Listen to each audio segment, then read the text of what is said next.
Aló, aló, yo soy Eleazar Viló, bienvenido a Hacer el Pensar. El día de hoy quiero echarme un clavado en la creatividad. Me acuerdo mucho que cuando estaba estudiando la carrera de fotografía, había un maestro que constantemente nos decía que la técnica era importante, era muy importante, y él era el maestro de técnica fotográfica. Él le daba suma importancia a la técnica porque decía que necesitábamos algo a lo que regresar cuando nuestra musa inspiradora, cuando la creatividad no estaba tocando a nuestra puerta. Si bien la mayoría de las personas que estábamos o estaban ahí tenían un enfoque menos técnico, más creativo, más del hacer fotográfico, de las imágenes, de contar historias y de un montón de cosas, donde lo menos importante era la cuestión de números, era la cuestión técnica.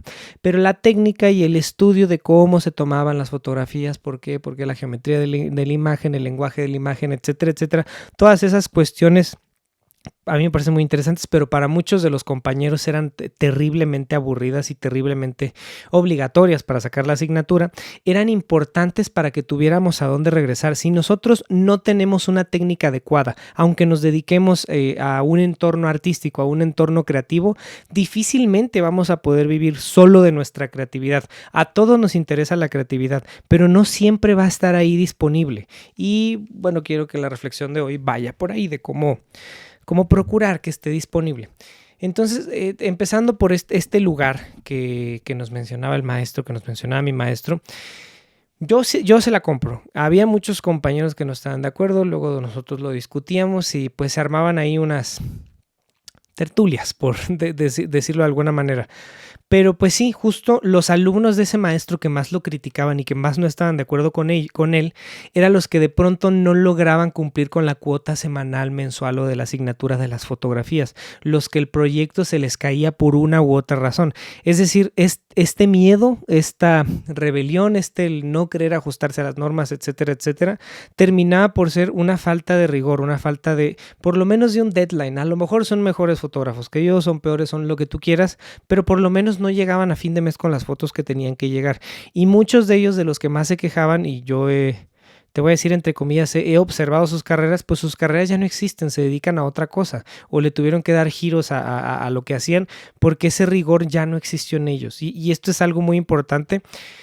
Pues de pronto ahí si nos ponemos a ver los grandes documentales y no se va a tratar de fotografía este capítulo, no te preocupes, pero por partir de algún lado, si nos ponemos a observar la vida de los grandes fotógrafos, de los que tienen documentales en Netflix, de lo que tú quieras, gustes y mandes, pues son fotógrafos que a lo mejor nos van a salir con esto de que no, yo tengo que estar inspirado, no, yo solo con los eventos, no, yo solo con...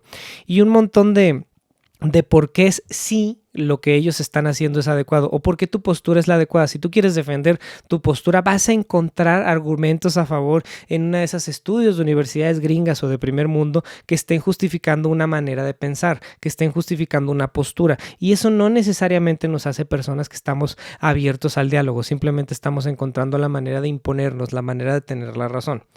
El caso es que con todos estos fotógrafos, si nosotros los empezamos a seguir, pues muchos de ellos sí se van por ahí. Pero si tú sigues la vida de los fotógrafos promedio, de los fotógrafos que están en tu entorno y fotógrafos muy probablemente muy exitosos en lo artístico, en lo comercial, en lo económico, en el renombre, en etcétera, etcétera, cualquier rubro, pues son personas que de una u otra manera tienen manera de entregar, tienen manera de entregar resultados. Cuando nosotros nos contratan para hacer la labor que sea, esperan que tengamos una capacidad de entrega de resultados. Por supuesto que esperan más cosas de nosotros.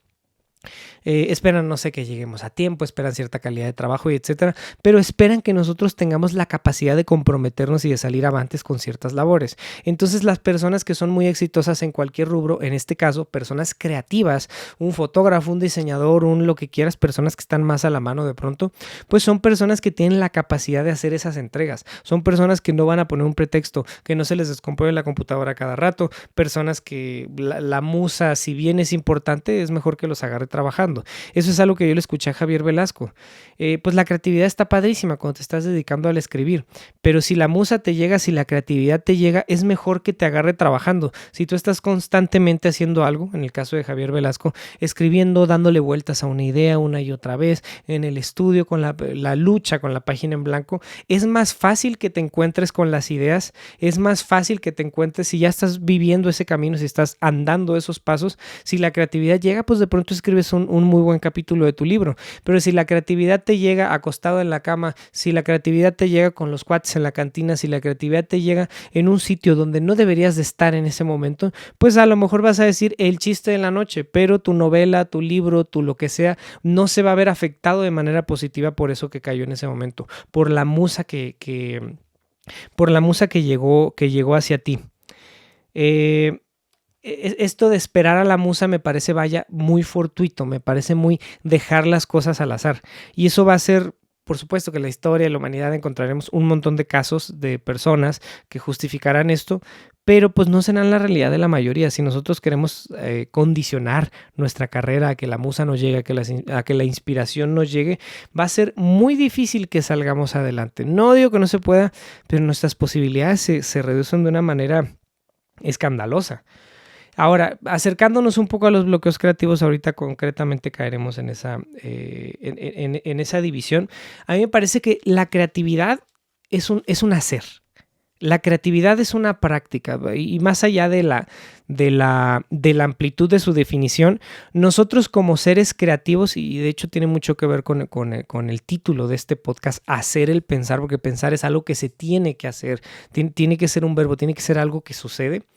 La creatividad me parece que pasa lo mismo. La creatividad es un hacer, vaya, con distintos haceres, y es independiente del quehacer artístico. La creatividad se nos da a todo mundo, a todos en mayor o menor medida tendremos que caer en la creatividad. Las personas que trabajan en la construcción, los ingenieros, los arquitectos y personas mucho más alejadas, las personas que tienen que ver con los sistemas computacionales, que tienen que ver con el desarrollo de software, contadores, lo que tú quieras, gustes y mandes, necesitarán la creatividad para llegar a otros lados, para hacer las cosas de manera diferente. Y en este hacer las cosas, para poder hacer las cosas de manera diferente, por lo menos, si bien a lo mejor no tengo una gran capacidad de reflexión o una gran capacidad de ver el big picture o una gran capacidad de muchas cosas, pero lo que sí tengo que tener es un hacer. Es un caminar, es un intentar.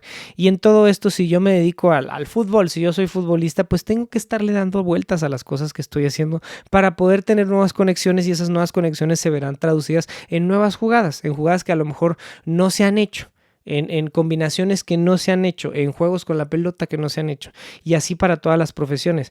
Entonces lo que yo quiero resaltar en este momento es que la creatividad tiene que suceder, tiene que hacerse, tenemos que involucrarnos de manera directa en primera persona para que las cosas nos salgan. No importa hacia dónde queramos llevar nuestra creatividad, tenemos que involucrarnos en primera persona. Si no, vamos a ser espectadores de nuestros propios libros, de nuestros propios podcasts, de nuestros propios resultados. Y no se trata que seamos espectadores. Podremos ser espectadores de los demás, pero en el trabajo propio yo me tengo que involucrar. No puedo ser simplemente un espectador. Es contradictorio. Sí, puedes leer tu libro al final y revisar cómo quedó y lo que tú quieras, pero no puedes autoespectarte. Tienes que hacer, tienes que involucrarte, tienes que ensuciarte las manos, tienes que llenarte de lágrimas, de sangre, de lo que tú quieras, de lo que sea necesario para ti, pero tienes que involucrarte en primera persona con las cosas que quieres hacer. Y si la creatividad es importante para ti, tienes que involucrarte, por supuesto, con tu creatividad. Ahora, muchas veces, si bien el término de la musa creadora, de la inspiración y etcétera son cosas que escuchamos mucho, no necesariamente solo en los quehaceres artísticos, sino por todos lados está en el hablar cotidiano, la musa, la inspiración. También en el hablar cotidiano están los bloqueos creativos. Está que nos estamos dando de topes en la pared porque tenemos que salir con una idea, tenemos que dar un proyecto, tenemos que, lo que sea, tenemos que entregar algo, tenemos que proponer algo y la cabeza no nos está dando. A mí, por lo general, en las cosas que hago, en las cosas que escribo, en este programa, en las cosas que hago que involucran la creatividad, por lo general me ocurren las soluciones rápido. Por lo general tengo más temas y más videos y más cosas por hacer que el tiempo que tengo para llevarlos a cabo. Y así para todo en la vida. Y donde yo lo autoidentifico, donde lo identifico en mí, vaya. Por ejemplo, si yo salí a filmar hoy y estuve despierto 30 horas porque trabajé 20 y viajé a no sé dónde y mi vida toda complicada y todo pobrecito, el caso es que yo traigo un agotamiento mental, físico, emocional y por todos lados estoy agotado. Ahí no nada más se cuarta mi creatividad, se cuarta hasta mi capacidad de tomar decisiones básicas como cenar o no, qué cenar, bañarme antes de cenar o no, cosas pues de pronto muy, muy tontas. pero ni siquiera me da la cabeza ni la vida para tomar ese tipo de decisiones. Y también lo he vivido y lo he visto en muchos lugares. Cuando estamos muy abrumados por la razón que sea o muy desgastados, es donde nos solemos dar de topes con la creatividad, es donde nos solemos atorar. En la creatividad, y esto es aplicable y esto es comparable con muchísimas otras cosas, pero a ver, hoy hablemos de la creatividad. Y en la creatividad, cuando estás muy estresado, cuando estás muy colmado, cuando estás muy lleno de las cosas que te están sucediendo, de lo que te rodea y te dejas afectar de una manera negativa, la creatividad simplemente no sucede. En el caso de, pues yo trabajo directamente con actores, actuando como compañero de escena, detrás de cámaras, etcétera, etcétera. Y en los actores, y este es un conocimiento de todo mundo, no del nicho especialista, con los actores pasa mucho que pues un actor se concentra, un actor se prepara, un actor lee el guión, un actor lo que sea, y no importa si estás en la televisión, en el cine, en el teatro o en cualquier manifestación actoral, pues pasa mucho que los actores tienen rituales. E independientemente del ritual, y esto está muy discutido en clases de actuación, en distintos métodos, un actor tiene que concentrarse independientemente de la escuela que venga, si tiene una escuela o no la tiene, lo que tú quieras, existe una concentración. Y en esa concentración es básicamente, y es toda una analogía del primer año de actuación donde tienes que quitar cosas. La mayoría de escuelas de actuación, el primer año se trata de quitar cosas, vicios del habla, vicios de las emociones, vicios de la mente, problemas psicomotores que tenemos, motores que tenemos, etcétera, etcétera. El primer año en casi todas las carreras de actuación suele ser mucho más quitar que dar. Yo me quito cosas de encima para poder poner otras que son las circunstancias del personaje, que son las circunstancias propuestas, las circunstancias dadas. Y eso pasa de manera mucho más chiquita, de manera mucho más analógica, cuando los actores van a entrar a escena, o idealmente pasa. Pero bueno, en un ideal donde el actor se va quitando cosas para poder entrar a escena, el actor llega a un punto donde tiene que decidir las cosas, y esto puede ser consciente o no, el actor tiene que decidir las cosas que lo van a afectar y las cosas que no lo van a afectar. Por más que el actor sea un genio, sea alguien que trabaja más con la vena artística y con la musa creativa y lo que tú quieras, el actor siempre, no importa el actor que sea, en cierto punto va a estar involucrado con unas cuestiones técnicas. Si estamos aquí grabando, pues aquí está la cámara. Si yo soy el actor, pues no puedo pasar el micrófono porque si yo no le hablo al micrófono me dejas de escuchar. Entonces tengo que hablar por el bien de la actuación al micrófono y tengo que estar en la luz y tengo que estar en el cuadro que tengo y cuestiones técnicas. Si estás en el teatro, de aquí para acá te ven, de allá para acá no te ven, etcétera, etcétera. Cuestiones técnicas que no si bien sí lo deben de informar, no lo deben de afectar porque si no va a condicionar su desarrollo a cámara o su desarrollo en el escenario. Y hay cosas que el actor tiene que ponerse vulnerable, tiene que ponerse sensible para que lo puedan afectar. El actor que tienes enfrente, la actriz con la que estás viviendo la escena, el perrito que te acompaña el día de hoy en el set, y todas las cuestiones que te están ayudando, que te están afectando, el vestuario que te pones, los props, la utilería que estás utilizando para tu personaje, esas son cosas que a un actor sí lo deben de afectar, cosas de las cuales se tiene que alimentar y tiene que construir para llegar a los objetivos de una escena, para llegar a los objetivos de un personaje, de la película, de la obra de teatro.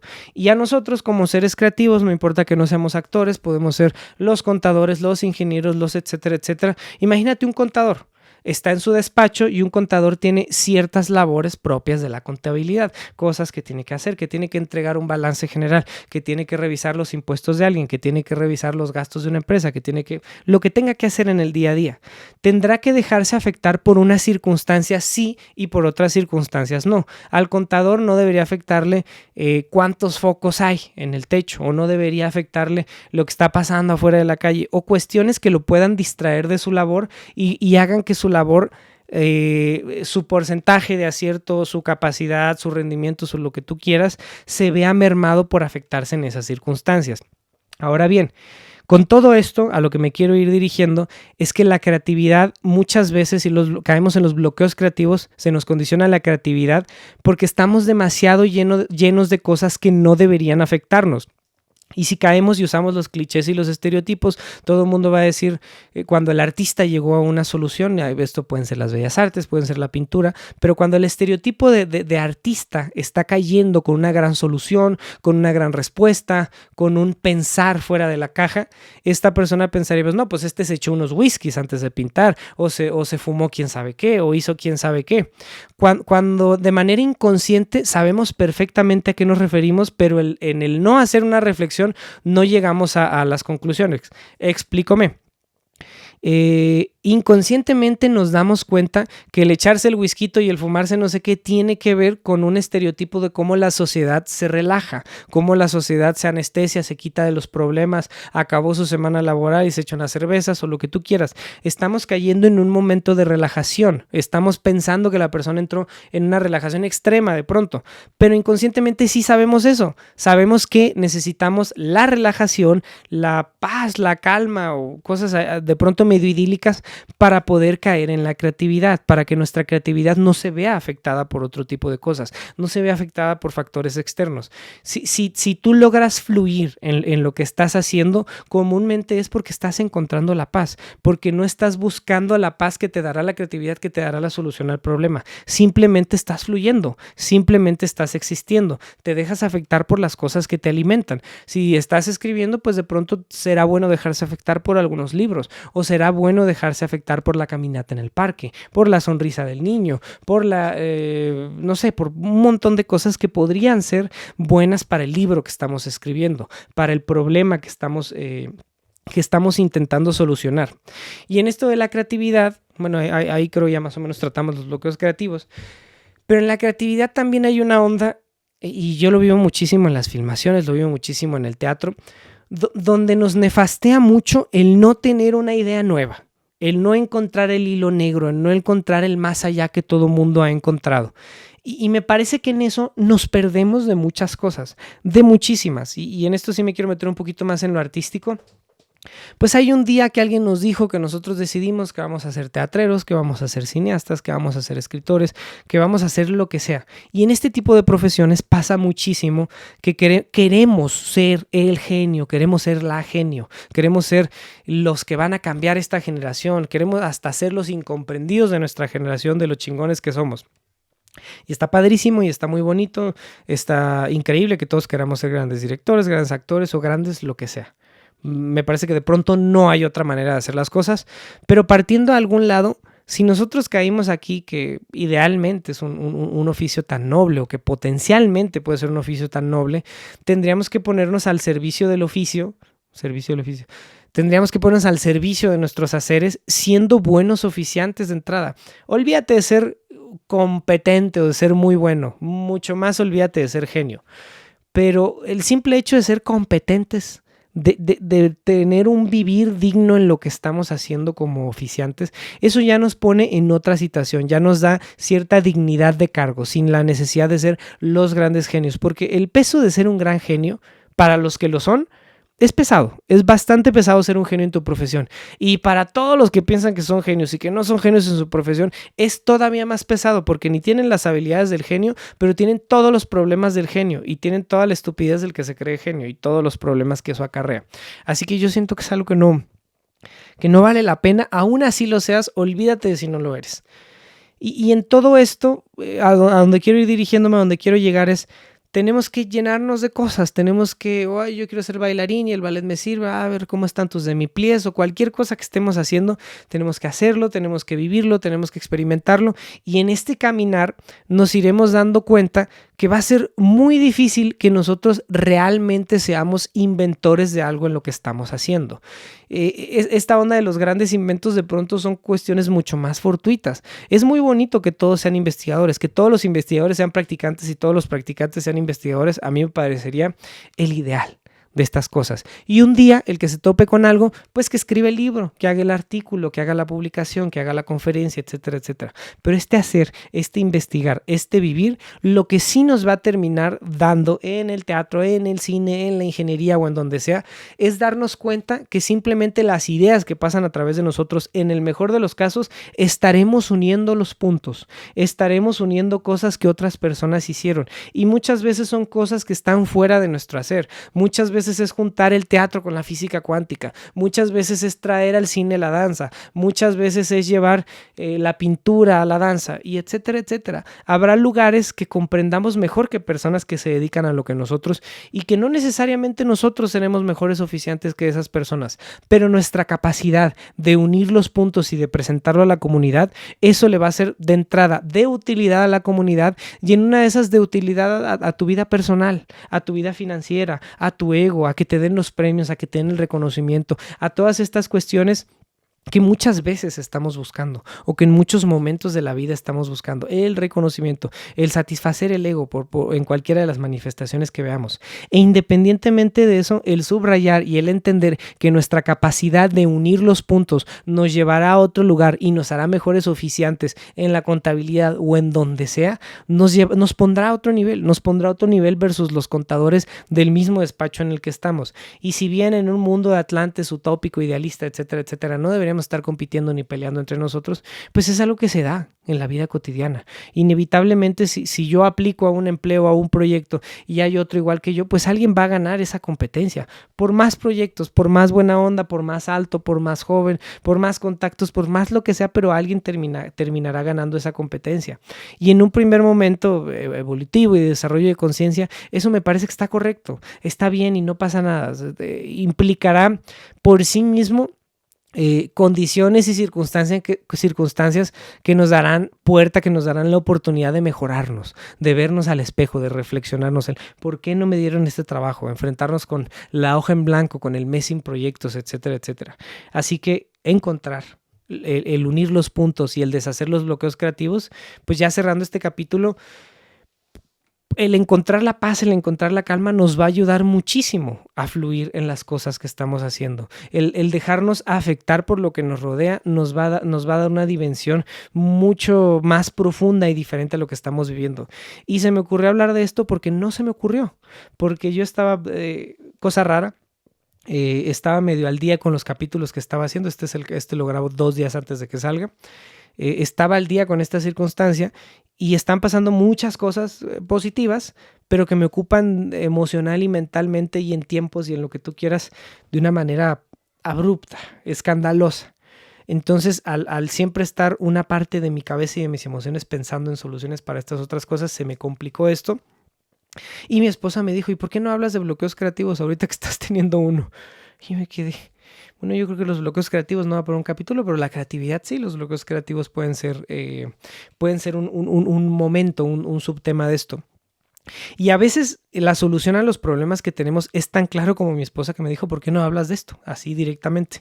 A veces es un poco más abstracto y nos tendríamos que dejar afectar por todo lo que nos rodea. Muchas veces la solución a nuestros problemas lo tiene una persona en la que nosotros no creemos porque no tiene las mismas credenciales que nosotros. Pero en el caso del cine y del teatro, las observaciones más interesantes que a mí me han hecho personas en cosas que supuestamente yo soy especialista o medianamente especialista, me las hacen personas que no nada más tienen menos conocimiento que yo, están totalmente perdidos, no son ni aficionados y se dedican a algo que ni siquiera se parece. Y ese no estar comprometido y metido en las cosas que nosotros desarrollamos día con día, les da una capacidad de visión, no les da esa dignidad de cargo que a nosotros nos da la academia, el gremio, nuestros años, nuestro currículum o lo que tú quieras, y esa dignidad de cargo importa para nada, porque la frescura y sus no condicionamientos que te da el saber, la escuela, los libros o lo que sea, al no tener todo eso que a nosotros muchas veces nos pesa, ellos encuentran esas soluciones. Entonces, lo que te quiero decir es, esa solución, si tú eres físico cuántico, muchas veces la solución a lo mejor la tiene un niño, o la tiene un arquitecto, o la tiene alguien que está mucho más lejano a la física, o a temas muy especialistas que tú puedas estar desarrollando. Y con todo lo anterior que hemos dicho, el dejarte afectar por el ambiente, ese dejarte afectar, ese escuchar, ese llevar las cosas a otro sitio, ese el hacerlo diferente, ese unir los puntos, es lo que te llevará a desarrollar mejor tu creatividad, a vivir mejor tu creatividad, que como decíamos al principio, es un hacer la creatividad, es un vivir la creatividad, es oficiarla como contador, como cineasta, como bailarina, como maestra, como lo que tú quieras, gustes y mandes. Aquí van todas estas cosas de youtuber, A mí me encuentras en todas las redes sociales como Eleazar Viló, Eleazar con Z, Viló con B, la Vivental, tilde en la O. Yo fui Eleazar Viló y nos vemos el próximo domingo en este tu espacio Hacer el Pensar. Chao, chao.